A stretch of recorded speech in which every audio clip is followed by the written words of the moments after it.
Assalamualaikum. Waalaikumsalam warahmatullahi wabarakatuh. Apa kabar semuanya? Baik. Alhamdulillah ya. Baik, sebelum kita mulai pelajaran hari ini, ada baiknya kita berdoa terlebih dahulu supaya ilmu yang kita pelajari akan mendapat berkah. Baik, untuk memimpin doa kami persilakan untuk ketua kelas. Ya, silakan memimpin doa. Istai iqra doa. Bismillahirrahmanirrahim. Rabbi zidni ilman warzuqni fahman. Tajirus salam. Assalamualaikum warahmatullahi wabarakatuh. Waalaikumsalam warahmatullahi wabarakatuh. Baik, sebelum memulai pelajaran, Bapak akan mengabsenkan terlebih dahulu ya. Bagaimana semuanya? Ada yang tidak hadir? Hadir semua? Hadir semua. Hadir semua ya? Ya. Alhamdulillah hadir semua ya. Mudah-mudahan ya kita selalu dalam keadaan sehat walafiat. Mudah-mudahan kedepannya ilmu kita pelajari akan lebih berkah. Amin ya robbal. Amin. Baik, sebelum memasuki materi pembelajaran hari ini, Bapak akan mengapresiasi atau mengingat kembali pembelajaran kita yang minggu kemarin. Ya, ada yang masih ingat pembelajaran kita minggu kemarin? Silakan. Ya, silakan. Siapa namanya? Febriana, Ya, silakan. tentang hukuman bagi pelaku pembunuhan. Ya, diaplus dulu. Ya, tentang hukuman bagi pelaku pembunuh. Ya, ada yang bisa bantu Bapak untuk menjawab pertanyaan dari teman kita ini? Ya, silakan. Silakan. Ya. Hukumannya ialah diqisas dan apabila dimakan maka harus membayar diyah, muzak dan menunaikan kafarah. Ya, bebas dulu. Jadi, ya hukuman bagi pelakunya adalah diqisas. Kalau keluarganya memaafkan, maka dia akan membayar diyah mughalladzah. Itu ya. Sebelumnya Bapak akan menyampaikan apa tujuan dari materi kita pada pagi hari ini. Yang pertama adalah, perhatikan di depan, tujuan pembelajaran kita hari ini adalah tentang penganiayaan, ya, tentang pengertian penganiayaan. Yang kedua adalah siswa dapat menjelaskan macam-macam penganiayaan. Ya, apa bentuk penganiayaannya nanti bisa dijelaskan oleh siswa. Ya, selanjutnya adalah tentang dasar hukum larangan penganiayaan. Ya, yang terakhir adalah menjelaskan hukuman bagi pelaku penganiayaan. Ya, itu yang kita baca hari ini. Mudah-mudahan nanti di akhir pembelajaran kita akan mendapatkan ilmu tentang pelajaran yang kita maksud pada pagi hari ini. Baik, untuk selanjutnya mari bersama-sama mendengarkan video tentang materi yang Pak sampaikan. Perhatikan ke depan ya. Penganiayaan diartikan sebagai tindak kejahatan, melukai, merusak, dan menghilangkan fungsi anggota badan. Jadi ada tiga poin yang sudah ingat bahwa penganiayaan berarti tindak kejahatan, melukai, merusak, atau menghilangkan fungsi anggota badan. Yang kedua yang akan kita bahas dari jinayat penganiayaan ini adalah tentang macam-macam penganiayaan. Ada dua macam penganiayaan. Yang pertama adalah penganiayaan berat. Penganiayaan berat ini adalah suatu penganiayaan yang dapat menghilangkan fungsi suatu anggota tubuh, misalnya memukul tangan hingga patah atau merusak mata hingga buta. Sedangkan penganiayaan kedua adalah penganiayaan ringan. Penganiayaan ini adalah penganiayaan dilakukan oleh seorang yang menyebabkan sakit ringan atau hanya sekedar luka kecil, misalnya sabetan pisau dan tindakan-tindakan lain yang tidak sampai menghilangkan fungsi suatu anggota tubuh. Baik, dari penyampaian materi tadi, ya mungkin ada antara pihak yang belum paham atau belum mengerti tentang penganiayaan. Ya, silakan. Reza, tidak ada? Tidak ada ya. Nah, baik, untuk selanjutnya Bapak akan tampilkan video tentang kasus contoh penganiayaan. Nanti kamu akan menganalisis atau mengidentifikasi kasus penganiayaan apa. Apakah penganiayaan berat, apakah penganiayaan ringan. Ya, nanti Bapak akan bagikan kelompoknya. Silakan berdiskusi. Ya, baik, kita tampilkan video yang kedua berikut ini.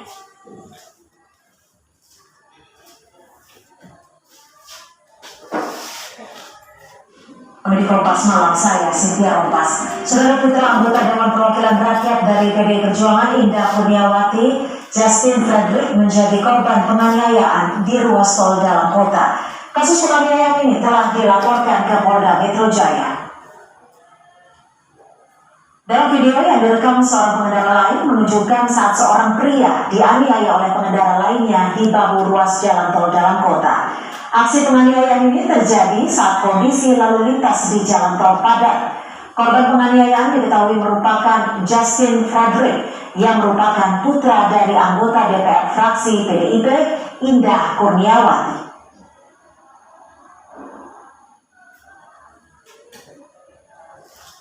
Rekaman video aksi penganiayaan yang dialami Justin Frederick tersebar di media sosial. Kasus penganiayaan kini telah dilaporkan ke Polda Metro Jaya. Anggota DPR fraksi PDIP Indah Kurniawati yang merupakan ibu dari Justin Frederick meminta polisi segera memproses kasus ini. Nah ya, jadi Bapak dari video yang tadi Bapak tampilkan, tentu Bapak minta kepada kamu semua untuk menganalisis tentang kasus penganiayaan dari video tersebut. Bapak akan membagikan RKPD kepada kamu semua berkelompok. Silakan menganalisis. Nanti masing-masing kelompok akan kita tampilkan hasil diskusinya di depan kelas. Dan yang lain silakan menanggapi. Ya, bisa dimengerti? Bisa. Baik, kalau sudah paham, Bapak kasih waktu 15 menit untuk membentuk kelompok. Ya, silakan.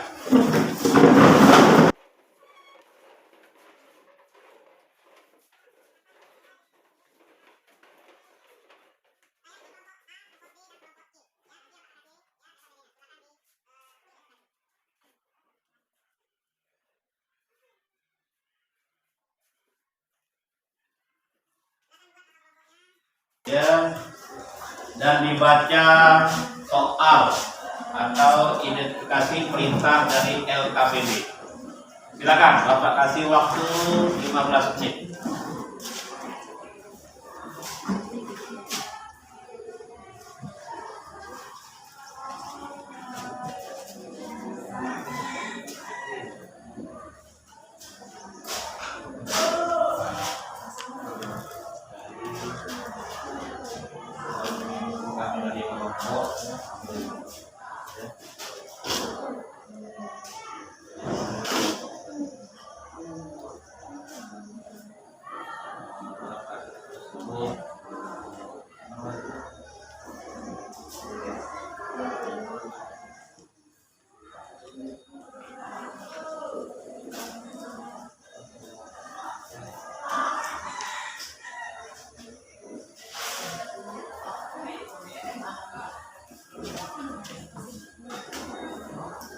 Nah ya, waktu tinggal 3 menit lagi.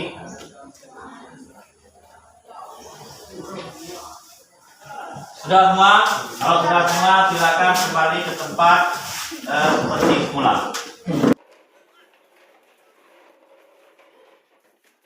Baik, dari hasil tadi, silakan kelompok Bapak kasih kelompok 3 dulu atau kelompok IAC dulu untuk menampilkan hasil diskusinya di depan kelas.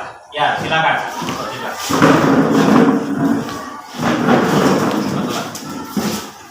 Yang lain perhatikan, yang ingin menyanggah silakan. Ya.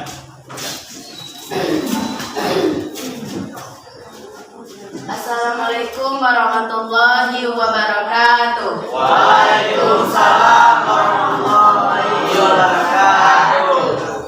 Kami dari kelompok C menampilkan hasil analisis yang diskusi kami berdasarkan identifikasi gambar yang kami amati pada tugas kami. Setelah kami baca dan memahami pengertian dan pembagian jenis penganiayaan ini, maka gambar tersebut menunjukkan penganiayaan berat. Dalam kasus tersebut, adanya peristiwa naas yang menimpa salah seorang bapak yang dianiayai oleh 2 orang pengendara mobil. Awalnya kasus bermula seorang bapak yang mengendarai mobil di jalan tol yang menyerempet dan menyalip mobil yang ada di depannya. Karena kurang hati-hati, mobil yang berada di depannya tergores, yang menyebabkan 2 pengendaraan di dalamnya turun dan melakukan penganiayaan terhadap bapak tersebut. Dan akibatnya bapak itu mengalami luka-luka dan patah tulang. Inilah yang menjadi dasar faktor penyebab seorang bapak tersebut dianiayai oleh 2 pelaku. Dilihat dari segi tindakannya, maka penganiayaan ini tergolong penganiayaan berat karena sebagian anggota tubuh korban cacat atau menghilang fungsi anggota tubuh korban. Oleh karena itu, hukum yang tepat dikenakan kepada pelaku penganiayaan ini berat ini adalah hijab. Akan tetapi jika keluarga korban memaafkan, maka dikena diyat muhalazah, denda berat. Udah ya? Ya, ini apa dulu untuk kelompok A. Jadi itu ya, sudah ditampilkan dari analisisnya, menyimpulkan penganiayaannya adalah penganiayaan berat. Maka hukumnya dikisos. Kalau keluarga yang memaafkan, maka diganti diyat. Ya. Silakan yang menanggapi dari kelompok C. Silakan yang ingin bertanya. Silakan. Ya.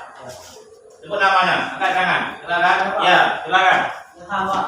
Ya, nama Ilham. Silakan. Kenapa peristiwa tersebut dikatakan penganiayaan berat? Ya, beri aplaus dulu. Kenapa peristiwa tersebut dinamakan penganiayaan berat? Ya. Silakan dijawab kelompoknya. Baiklah, kami akan menjawabkan itu karena sebagian anggota tubuh korban cacat atau menghilang fungsi anggota tubuh korban. Ya, biar terus dulu. Sudah benar ya. Ini jawabannya kenapa penganiayaan berat, karena sudah menghilangkan fungsi dari anggota tubuh. Apa yang hilang di situ? Ada patah tangannya, ada matanya sudah tidak kelihatan lagi. Ya, ini dinamakan penganiayaan berat. Ya, sudah masih ada? Ya, silakan. Kalau masih ada. Apa yang dimaksud dengan naas? Ya, silakan. Apa yang dimaksud dengan naas? Ya, silakan kelompok. Ada yang lain yang ingin jawab? Silakan. Ya, silakan. Ya. Baiklah, saya akan menjawab dari kelompok B. Ya. Naas, mengalami musibah seperti kecelakaan di tol. Nah, itu ya. Silakan diatur dulu. Jadi pengertian naas, ya. Jadi pengertian naas itu sama dengan musibah. Nah, ya. Bapak rasa sudah jelas semua. Ya, silakan kelompok untuk menutup dari hasil diskusinya. Silakan. Demikianlah hasil analisis dari kami. Kami tutup. Wabillahi taufiq wal hidayah. Wassalamualaikum warahmatullahi wabarakatuh. Ya, biar dulu. Ya, silakan kembali ke tempat. Ya. Baik. Ya. Jadi Bapak rasa untuk analisis tadi dari kelompok C sudah bagus ya. Tinggal kita lagi kelompok yang lain untuk menampilkan minggu depan, karena hari ini jamnya sudah berhabis, tidak kejar lagi, silakan minggu depan kita tampilkan ya. Nah, baik, sebelum Bapak simpulkan dari materi tersebut, mungkin ada yang kurang jelas dari pemaparannya, kami silakan bertanya ya. Tidak ada ya? Kalau tidak ada, Bapak simpulkan. Jadi materi kita hari ini adalah tentang apa? Tentang penganiayaan. Apa arti penganiayaan tadi? Penganiayaan tadi apa? Silakan yang mau jawab lagi. Penganiayaan, silakan. Perbuatan tidak melukai atau merusak dan menggerakkan fungsi anggota tubuh. Nah, itu ya. Jadi penganiayaan itu adalah perbuatan yang melukai atau merusak atau menghilangkan anggota tubuh. Apa contohnya? Patah tangan atau buta, ya. Nah, maka diganti hukumannya, pelakunya adalah dikisos. Apa ayat tentang kisos? Dalam surah Al-Maidah ayat 45. Ada itu hukumannya. Kalau dia patah tangan, maka orang yang pelakunya harus dipatah tangan. Kalau orangnya buta, maka dikisos buta. Itu namanya kisos. Kisos itu adalah balasan yang setimpal. Tapi kalau keluarganya memaafkan, maka dia diganti diyat. Nah, diyat siapa? Mengganti denda. Denda itu ya. Nah, baik. Perasaan sudah jelas semua. Sebelum Bapak tutup, Bapak akan ingatkan untuk pelajaran untuk minggu depan. Kita akan tampilkan kelompok yang belum. Silakan dianalisis. Ya, nanti kita apa kasus yang terdapat pada RKPD yang gambar yang lainnya. Ya. Baik, para siswa, ini dulu penyampaian dari Bapak. Yang kelompok yang tampil Bapak kasih nilainya sekitar 80. Ya, dia plus dulu. Ya, silakan kelompok yang lain untuk minggu depan kita tampilkan. Ya, materi kita pagi hari ini, Bapak selaku guru atau pemateri hari ini, mohon maaf semuanya. Bapak tutup dengan mengucapkan, semua sama-sama kita mengucapkan lafaz hamdalah. Alhamdulillah. Ya, alhamdulillah. Assalamualaikum warahmatullahi wabarakatuh. Waalaikumsalam